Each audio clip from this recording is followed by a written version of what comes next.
Hi dear friends, ഇന്ന് ഒരു variety ദോശയുടെ റെസിപ്പിയാണ് ഷെയർ ചെയ്യുന്നത്. ജിനി ദോശ. ഈ ഒരു ദോശ നമ്മൾ ഇതിൽ വെജിറ്റബിൾ ഫില്ലിംഗ് എല്ലാം വെച്ചിട്ട് ഒന്ന് റോൾ ചെയ്താണ് എടുക്കുന്നത്. റോൾ ചെയ്തിട്ട് ഒന്ന് കട്ട് ചെയ്തിട്ട് ഇതുപോലെ പ്ലേറ്റിൽ ഒന്ന് വേർട്ടിക്കലായിട്ട് വെച്ചാണ് സെർവ് ചെയ്യുന്നത്. അപ്പോൾ ഒരു പ്രത്യേകതയല്ലേ ഇത് കാണാൻ തന്നെ. കഴിക്കാനും നല്ലൊരു ടേസ്റ്റാണ്. അപ്പോൾ എങ്ങനെയാണ് ഇത് തയ്യാറാക്കുന്നത് എന്ന് നമുക്ക് നോക്കാം. ഞാൻ റോഷ്നിയാണ് and you are watching tinkles.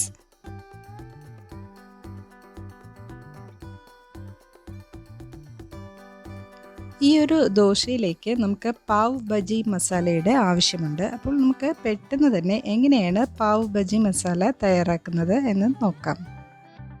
അപ്പോൾ ഈ ഒരു മസാല പൗഡർ തയ്യാറാക്കാനായിട്ട് ഞാനൊരു ബേ ലീഫ് എടുത്തിട്ടുണ്ട്, 1 ടേബിൾ സ്പൂൺ മല്ലി, ഒരു 3 കാശ്മീരി മുളക് എടുത്തിട്ടുണ്ട്, 1/2 ടേബിൾ സ്പൂൺ കുരുമുളക്, 2 കഷ്ണം പട്ട എടുത്തിട്ടുണ്ട്, പിന്നെ ഒരു 3-4 ഗ്രാമ്പു, 1 ഏലക്ക, 1 ടേബിൾ സ്പൂൺ ജീരകം, 1/2 ടേബിൾ സ്പൂൺ പെരിഞ്ജീരകം ഇത്രയും എടുത്തിട്ടുണ്ട്.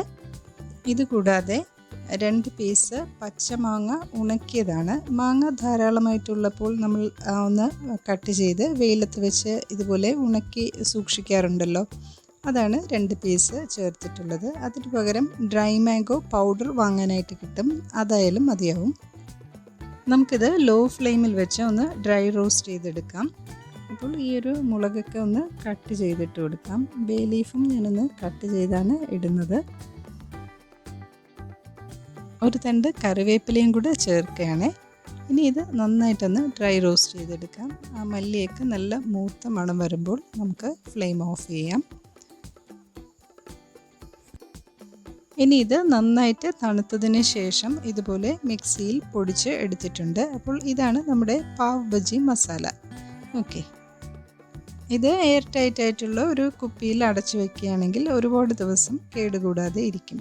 ഓക്കെ, ഇനി നമുക്ക് ജിനി ദോശ എങ്ങനെയാണ് ഉണ്ടാക്കുന്നത് എന്ന് നോക്കാം.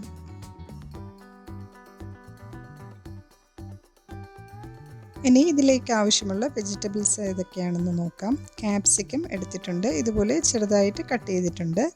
ഒരു ക്യാരറ്റും ഇതുപോലെ കട്ട് ചെയ്ത് എടുത്തിട്ടുണ്ട്. ക്യാബേജ് ഒന്ന് നീളത്തിലാണ് കട്ട് ചെയ്ത് എടുത്തിട്ടുള്ളത്. പിന്നെ ഒരു സവാള ചോപ്പ് ചെയ്തത്. അപ്പോൾ ഇത്രയും വെജിറ്റബിൾസാണ് നമുക്ക് ഇതിലേക്ക് ആവശ്യമായിട്ടുള്ളത്. ഇനി ഇതിലേക്ക് നമുക്ക് ഷെസ്വാൻ സോസ് ആവശ്യമായിട്ടുണ്ട്. നമുക്ക് 2 ടേബിൾ സ്പൂൺ എടുക്കാം. അപ്പോൾ ഇത് നമ്മൾ നേരത്തെ തയ്യാറാക്കിയിട്ടുണ്ടായിരുന്നു, അതിൻ്റെ ലിങ്ക് ഞാൻ ഡിസ്ക്രിപ്ഷൻ ബോക്സിൽ കൊടുത്തേക്കാം. 2 ടേബിൾ സ്പൂൺ എടുത്തിട്ടുണ്ട്. ഇനി 2 ടേബിൾ സ്പൂൺ നമുക്ക് ടൊമാറ്റോ സോസ് കൂടെ ചേർത്ത് കൊടുക്കാം. എന്നിട്ടൊന്ന് മിക്സ് ചെയ്ത് നോക്കാം. അപ്പോൾ ഇത് കുറച്ച് തിക്കായിട്ടാണ് ഇരിക്കുന്നത്, അപ്പോൾ കുറച്ച് വെള്ളം കൂടെ ഒഴിച്ച് ഒന്ന് ലൂസാക്കി എടുക്കാം. ഇത് നമുക്ക് ദോശയിൽ സ്പ്രെഡ് ചെയ്യാനുള്ളതാണ്, അപ്പോൾ കുറച്ചുകൂടെ ലൂസാക്കി എടുക്കാം. ഓക്കെ, ഇത് മതിയാവും. ഇനി നമുക്ക് ചീസ് കൂടെ ഒന്ന് ഗ്രേറ്റ് ചെയ്ത് വെക്കാം. ഞാനിതുപോലെ മിൽക്കി മിസ്റ്റിൻ്റെ പ്രോസസ്ഡ് ചീസാണ് വാങ്ങിയിട്ടുള്ളത്, ഏത് ചീസായാലും മതിയാവും. അപ്പോൾ അതുകൂടി നമുക്ക് ഗ്രേറ്റ് ചെയ്ത് വെക്കാം. അങ്ങനെ നമ്മുടെ ദോശയുടെ ഫില്ലിംഗ് എല്ലാം റെഡിയാക്കി വെച്ചിട്ടുണ്ട്. ഇനി നമുക്ക് ദോശ ചുടാനായിട്ട് തുടങ്ങാം. ഒരു ദോശക്കല്ലാണ് അടുപ്പത്ത് വെച്ചിട്ടുള്ളത്. നന്നായിട്ടൊന്ന് ഓയിൽ സ്പ്രെഡ് ചെയ്തിട്ട് നമുക്ക് ദോശ ഒഴിച്ചു കൊടുക്കാം. ഇതിപ്പോൾ സാധാരണ ദോശയുടെ ബാറ്റർ തന്നെയാണ്. ഒരു തവി ഒഴിച്ച് കൊടുത്തിട്ട് ഇത് നന്നായിട്ടൊന്ന് കനം കുറച്ച് ഒന്ന് സ്പ്രെഡ് ചെയ്ത് കൊടുക്കാം. ഇനി ദോശ ഹാഫ് കുക്ക് ആകുന്ന ഒരു സമയത്ത് നമുക്കിതിൻ്റെ പുറത്തായിട്ട് അൺസോൾട്ടഡ് ബട്ടർ തേച്ച് കൊടുക്കാം. അപ്പോൾ ഞാനിവിടെ ഒരു പീസ് ബട്ടർ ഇതുപോലെ ഒരു ഫോർക്കിൽ കുത്തി എടുത്തിട്ടുണ്ട്. ഇനി ഇതുപോലെ എല്ലാ സൈഡിലും നമുക്കൊന്ന് അപ്ലൈ ചെയ്യാം. ബട്ടറോ അല്ലെങ്കിൽ നെയ്യായാലും കുഴപ്പമൊന്നുമില്ല. അപ്പോൾ അതിൻ്റെ ഒരു ക്വാണ്ടിറ്റി നമ്മുടെ ഒരു ടേസ്റ്റിനനുസരിച്ച് ചേർത്താൽ മതി. ഇനി നമ്മുടെ ഒരു സോസ് ഇതിലേക്ക് വെച്ച് കൊടുക്കാം. എന്നിട്ട് നമ്മൾ നേരത്തെ തയ്യാറാക്കിയ പാവ് ബജി മസാല ഉണ്ടല്ലോ, അതൊരു 1/4 ടീസ്പൂണ് ഈ സോസിൻ്റെ പുറത്തായിട്ട് വെച്ചിട്ട് ഇതും ഈ ദോശയിൽ നന്നായിട്ടൊന്ന് സ്പ്രെഡ് ചെയ്ത് കൊടുക്കാം. ഇനി ഇനിയിപ്പോൾ സേഷ്വാൻ സോസ് ഇല്ല എന്നുണ്ടെങ്കിൽ നല്ല സ്പൈസി ടൊമാറ്റോ കെച്ചപ്പ് കിട്ടുമല്ലോ, അത് വെച്ചും നമുക്കിതൊന്ന് തയ്യാറാക്കിയെടുക്കാം. ടേസ്റ്റിൽ കുറച്ചൊരു വ്യത്യാസമുണ്ടാകും, എന്നാലും കുഴപ്പമില്ല. നമുക്ക് ജിനി ദോശ അത് വെച്ചും തയ്യാറാക്കിയെടുക്കാം.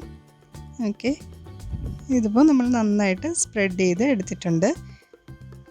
ഇനി നമുക്കിതിൻ്റെ പുറത്തായിട്ട് നമ്മൾ കട്ട് ചെയ്ത് വെച്ചിട്ടുള്ള വെജിറ്റബിൾസ് ഇട്ട് കൊടുക്കാം. ആദ്യം കുറച്ച് സവാള ഇട്ട് കൊടുക്കുകയാണ്, ചോപ്പ് ചെയ്തിട്ടുള്ളത്.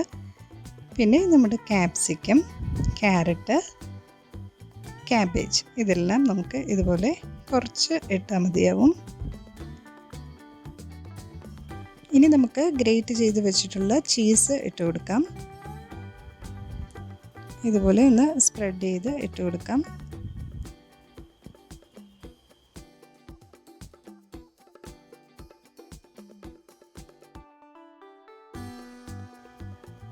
ഇനിയിപ്പോൾ ദോശ നന്നായിട്ട് മൊരിഞ്ഞ് സൈഡൊക്കെ ഒന്ന് ഇളകി വന്നിട്ടുണ്ട്. ഇനി നമുക്കിത് പതിയെ ഒന്ന് റോൾ ചെയ്തെടുക്കാം.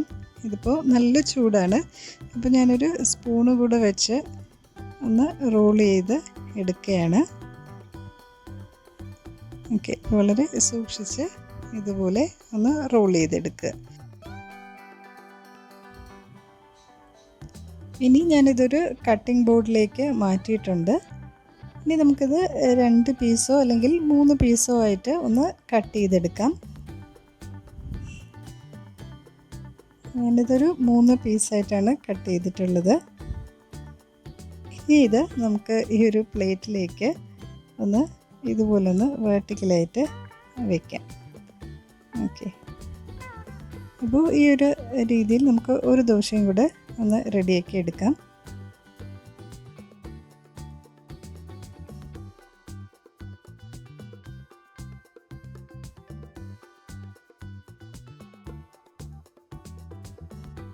നമ്മളിതിലേക്ക് ചേർത്ത് കൊടുക്കുന്ന വെജിറ്റബിൾസ് കുക്ക് ചെയ്യാത്തതാണല്ലോ, അപ്പോൾ ദോശയുടെ പുറത്ത് വെച്ച് കൊടുക്കുമ്പോൾ ചെറുതായിട്ടൊന്ന് ചൂടായി വരുന്നതേ ഉള്ളൂ.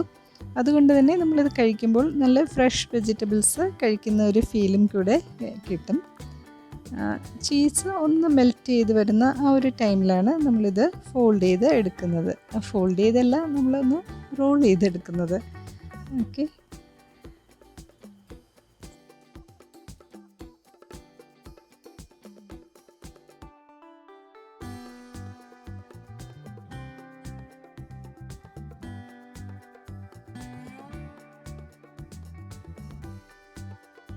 ഇനി ഇതിൻ്റെ മുകളിലായിട്ട് നമ്മൾ ചോപ്പ് ചെയ്ത് വെച്ചിട്ടുള്ള കുറച്ച് വെജിറ്റബിൾസ് ഒന്ന് സ്പ്രിങ്കിൾ ചെയ്ത് കൊടുക്കാം. അപ്പോൾ ഈ ഒരു രീതിയിലാണ് ഇത് സെർവ് ചെയ്യുന്നത്. ചൂടോടുകൂടി കഴിക്കാനാണ് നല്ല ടേസ്റ്റ്. നല്ല ക്രിസ്പി ആയിട്ടുള്ളൊരു ദോശയും അകത്ത് ഈ ഒരു വെജിറ്റബിൾസും എല്ലാം കൂടെ നല്ലൊരു ടേസ്റ്റാണ്. അപ്പോൾ ഒന്ന് ട്രൈ ചെയ്ത് നോക്കണേ. വീഡിയോ ഇഷ്ടമായെങ്കിൽ ലൈക്ക് ചെയ്യണേ. ടിങ്കിൾസ് സബ്സ്ക്രൈബ് ചെയ്യാത്ത കൂട്ടുകാർ ഒന്ന് സബ്സ്ക്രൈബ് ചെയ്യണേ. വീണ്ടും മറ്റൊരു വീഡിയോയുമായി കാണാം. നന്ദി, നമസ്കാരം.